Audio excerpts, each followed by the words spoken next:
الصلاۃ والسلام علیکم یا رسول اللہ صلی اللہ علیہ وآلہ وسلم۔ السلام علیکم رحمۃ اللہ وبرکاتہ۔ آج نظامی بنسی کی میں 16th ویڈیو ریکارڈ کر رہی ہوں۔ راجہ ہردیو کہتے ہیں کہ انہوں نے خواجہ سید محمد سے گزارش کی کہ آپ نے حضرت رحمۃ اللہ علیہ کے سب پیروں کا مختصر تذکرہ مجھ سے کیا تھا، مگر جن پیروں کے مزارات ہندوستان میں ہیں ان کے حالات معلوم ہوں تو مجھے بتا دیجیے۔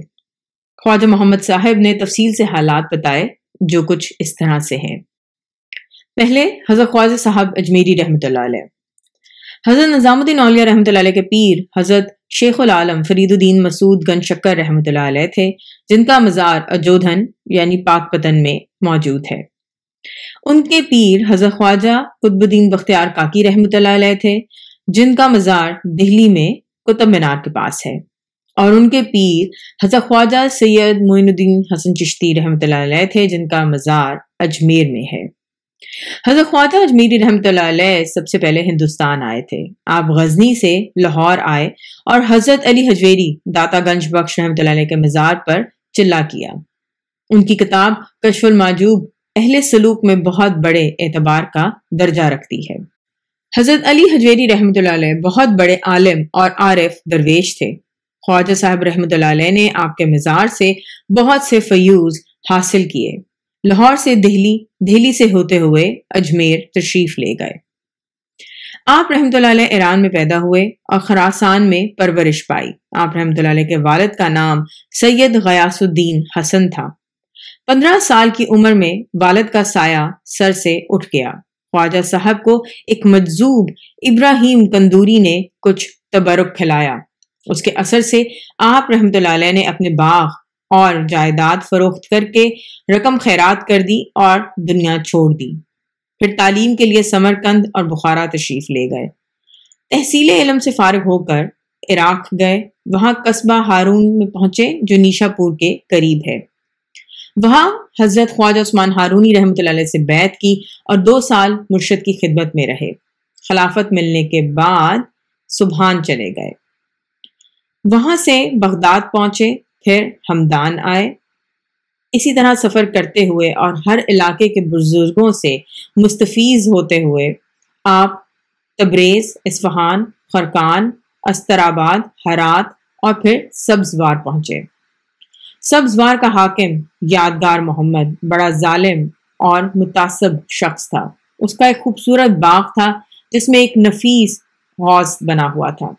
آپ وہاں تشریف لے گئے اور حوض میں غسل کر کے اس کے کنارے بیٹھ گئے اور قرآن کی تلاوت کرنے لگے۔ اسی درمیان حاکم آیا اور نوکروں سے چیخ کر کہا کہ یہ کون فقیر بیٹھا ہے، اسے یہاں کیوں آنے دیا؟ خواجہ صاحب رحمۃ اللہ علیہ نے تلاوت کرتے کرتے حاکم کی طرف نظر اٹھائی۔ وہ چیخ مار کر گرا اور بے ہوش ہو گیا۔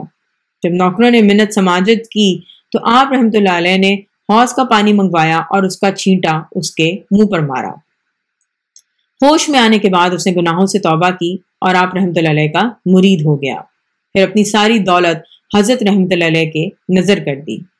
آپ رحمۃ اللہ علیہ نے فرمایا، یہ دولت جو ظلم سے جمع کی گئی ہے میرے لیے بیکار ہے۔ جس کا مال لیا ہے اسے واپس دو۔ حاکم یادگار محمد نے ایسا ہی کیا، اپنے سب غلاموں کو آزاد کر دیا اور حکومت چھوڑ کر آپ رحمۃ اللہ علیہ کے ساتھ چل پڑا۔ آپ رحمۃ اللہ علیہ اسے حصار شادمان تک لائے، پھر حکم دیا کہ تم حصار شادماں اور سبزوار کے حاکم رہو اور یہاں ٹھہرو۔ پھر آپ بلخ تشریف لائے۔ قریب کے ایک گاؤں میں مولانا ضیاء الدین حکیم نامی ایک فلسفی رہتے تھے۔ وہ درویشوں کے خلاف تھے اور تصوف کو ہذیان کہتے تھے۔ حضرت خواجہ صاحب رحمۃ اللہ علیہ کی عادت تھی کہ تیر کمان لے جا کر جنگل میں جانور کا شکار کرتے اور وہ غذا نوش فرماتے۔ چنانچہ فلسفی ضیاء الدین کے گاؤں کے قریب آپ رحمۃ اللہ علیہ نے ایک کلنگ کا شکار کیا۔ حضرت رحمۃ اللہ علیہ کے ساتھی نے اس کے کباب بنانے شروع کیے اور آپ رحمۃ اللہ علیہ عبادت میں مصروف ہو گئے۔ اسی درمیان وہ فلسفی وہاں آ گیا۔ آپ رحمۃ اللہ علیہ نے کچھ کباب ان کے آگے رکھے۔ مولانا کباب کھاتے ہی کباب ہو گئے، اپنے عقائد سے توبہ کی اور مرید ہو گئے۔ پھر آپ رحمۃ اللہ علیہ بلخ سے روانہ ہو کر غزنی آئے، پھر وہاں سے لاہور کا سفر کرتے ہوئے دہلی پہنچے۔ جب یہاں متقدوں کا ہجوم بڑھ گیا تو آپ رحمۃ اللہ علیہ اجمیر تشریف لے گئے۔ وہاں سید وحید الدین محمد مشہدی ایک بزرگ تھے جو خنگ سوار کہلاتے تھے۔ ان کے چچا سید حسین مشہدی کی لڑکی سے آپ کا عقد ہوا، ان سے کئی اولادیں بھی ہوئیں۔ آپ رحمۃ اللہ علیہ کے پاس بے شمار ہندو مسلم باشندے جوک در جوک آتے تھے اور رشد و ہدایت حاصل کرتے تھے۔ یہ خبر اجمیر اور دہلی کے راجہ پرتھوی راج رائے پتوارا کو ہوئی۔ اس نے آپ رحمۃ اللہ علیہ کو اس علاقے سے چلے جانے کا حکم دیا۔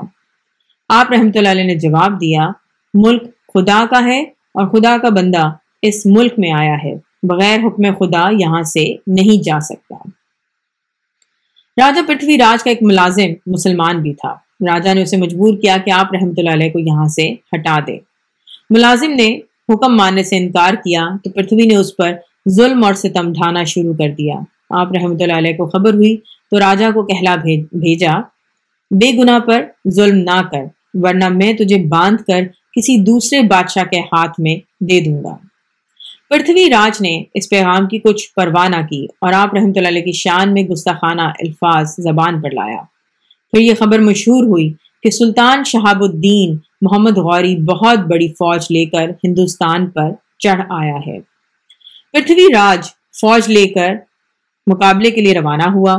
ہندوستان کے 150 راجہ بھی اس کی مدد کو آئے۔ ضلع کرنال کے درمیان میں بڑی سخت لڑائی ہوئی۔ اس میں پرتھوی راج اور اس کے ساتھی راجے مارے گئے۔ سلطان غوری اپنے ملک واپس چلا گیا۔ اس کا غلام قطب الدین ایبک فوج لے کر اجمیر آیا اور اس پر قبضہ کر کے 2.5 دن میں ایک مسجد بنوائی۔ پھر دہلی آیا اور ایک سخت جنگ کے بعد لال کوٹ قلعہ پر قابض ہو گیا۔ پھر میرٹھ اور کول یعنی علی گڑھ وغیرہ مقامات کو سر کرتا ہوا آگے بڑھ گیا اور تمام ہندوستان کا شہنشاہ بن گیا۔ پھر لال کوٹ دہلی میں اپنا پایہ تخت بنایا، وہاں ایک مسجد تعمیر کرائی، اس کا نام قوت اسلام رکھا اور اس کا ایک مینار بنوایا جو آج تک قطب مینار کے نام سے مشہور ہے۔ ایبک نے حضرت خواجہ صاحب رحمۃ اللہ علیہ کو اجمیر میں ایک گاؤں دیے تھے۔ آپ رحمۃ اللہ علیہ اہل و عیال کے ساتھ اجمیر میں رہتے تھے اور لوگوں کی ہدایت کا کام کرتے تھے۔ قطب الدین ایبک کے مرنے پر اس کا ترک غلام شمس الدین التمش ہندوستان کا بادشاہ ہوا۔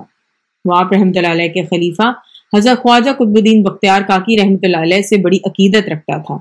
بہت چاہتا تھا کہ قطب صاحب اسے اپنی خدمت میں حاضری کی اجازت دیں، مگر آپ رحمۃ اللہ علیہ نہ خود اس کے پاس جاتے تھے اور نہ اسے اپنے پاس آنے کی اجازت دیتے تھے۔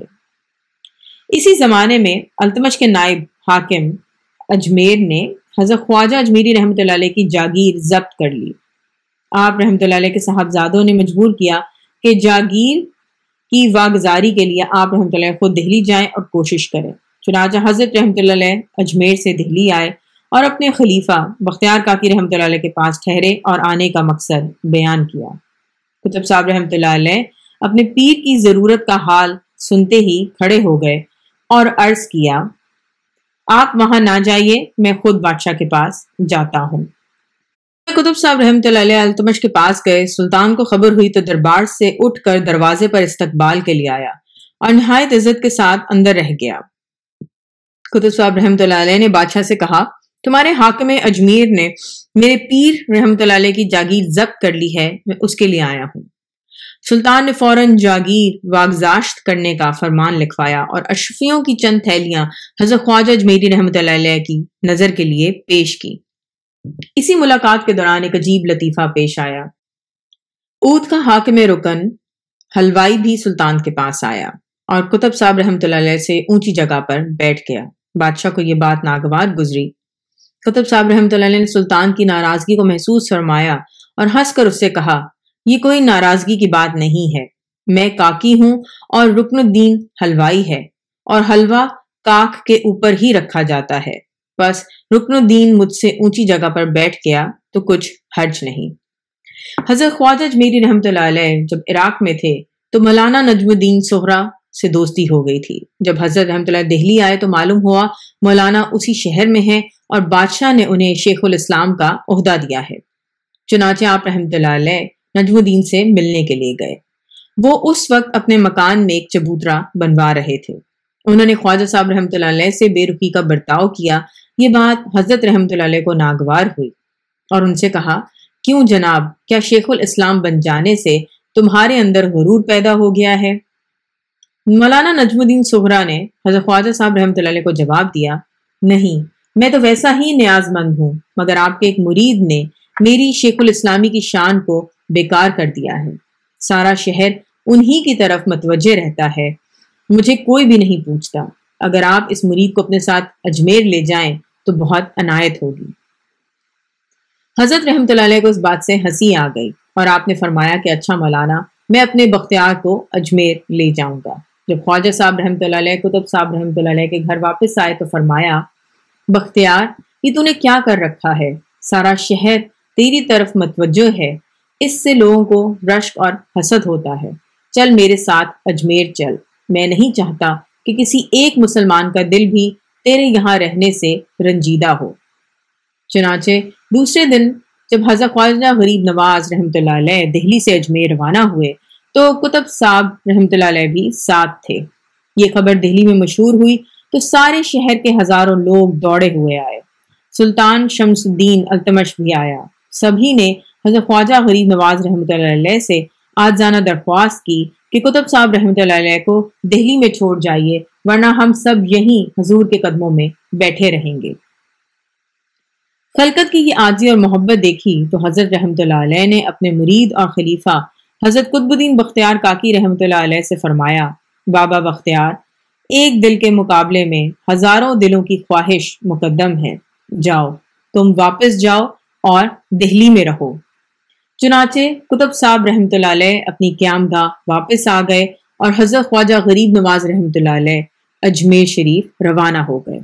الصلاۃ والسلام علیکہ یا رسول اللہ صلی اللہ علیہ وآلہ وسلم۔ السلام علیکم رحمۃ اللہ وبرکاتہ۔